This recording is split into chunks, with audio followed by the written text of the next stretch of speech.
আফ্রিদিকে PSL জেতানো রিশাদী এবার আফ্রিদির মাথা ব্যথার কারণ হচ্ছেন। মিরপুরের পিচে পাকিস্তানের অনভিজ্ঞ ব্যাটিং লাইনআপ কি বাংলার ইনফর্ম লেগের ঘূর্ণিতে চোখে সর্ষে ফুল দেখবে?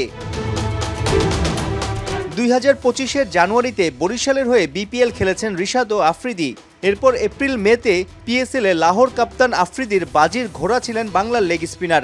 সেই রিশাদকে নিয়ে কি এবার একটু বেশি পড়াশোনা না করার বিকল্প আছে পাকিস্তান ম্যানেজমেন্টের? ব্যাটাররা রিশাদকে ভালো করে চেনে জানে। সাম্প্রতিক সময় তার বোলিং অনেকেই খেলেছে।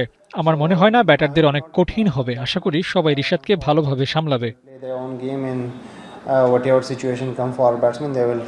প্রেস মিটে সাহসী বার্তা। মিরপুরে সবশেষ সিরিজে ক্যারিবিয়ানদের বিপক্ষে 3 ওডিআইতে 12 উইকেট নেওয়া রিশাদকে নিয়ে তেমন আতঙ্কিত নন পাকিস্তান কাপ্তান।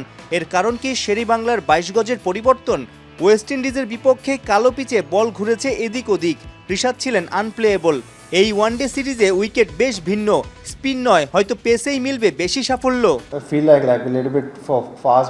মনে হলো পেস বোলারদের জন্য পিচের সুবিধা থাকবে। পাকিস্তান দল মানেই পেসারদের রাজত্ব। আমি চাইবো এই সিরিজেও আমাদের পেসাররা অনেক বেশি উইকেট পাবে, স্পিনাররাও জ্বলে উঠবে। বাবর আজম, সাইম আইয়ুব, ফকর জামানরা দলে নেই। 6 জন নতুন মুখ নিয়ে বাংলাদেশে পাকিস্তানের ওয়ানডে দল। টি-20 বিশ্বকাপ মাতানো সর্বোচ্চ রান সংগ্রাহক সাহিবজাদা ফারহান সহ বেশ কজনের অভিষেক হচ্ছে বুধবার। তবুও চাপ নেই আফ্রিদির, কারণ সবারই নাকি জানা আছে এই কন্ডিশন। তারা অনেকেই এখানে বিপিএল খেলেছে। এ কারণে পিচ আর আবহাওয়া সম্পর্কে সবার ধারণা আছে। প্রতিপক্ষের বোলারদের সামর্থ্য সম্পর্কেও জ্ঞান আছে। আশা করি সেরাটাই দিবে। প্রেস কনফারেন্সে অনেক পজিটিভ লেগেছে শাহিন শাহ আফ্রিদিকে। বাবর আজমকে বাদ দেওয়া ইস্যুতে প্রশ্নের উত্তরে বলেছেন, বাংলাদেশের বিপক্ষে তরুণদের বাজিয়ে দেখাই লক্ষ্য। প্রশ্ন আসতেই পারে, তবে কি টাইগারদের হালকাভাবে নিচ্ছে র্যাঙ্কিংয়ের 4-এ থাকা পাকিস্তান? শেরেবাংলায় ক্রিকেটের শেরদের উপর ছড়ি ঘোরানো কি এত সহজ?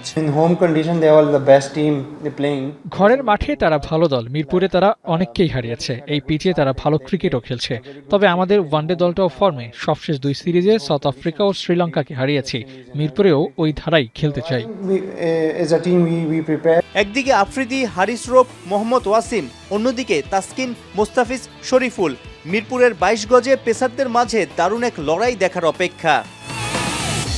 সাইফুল রূপক, 71।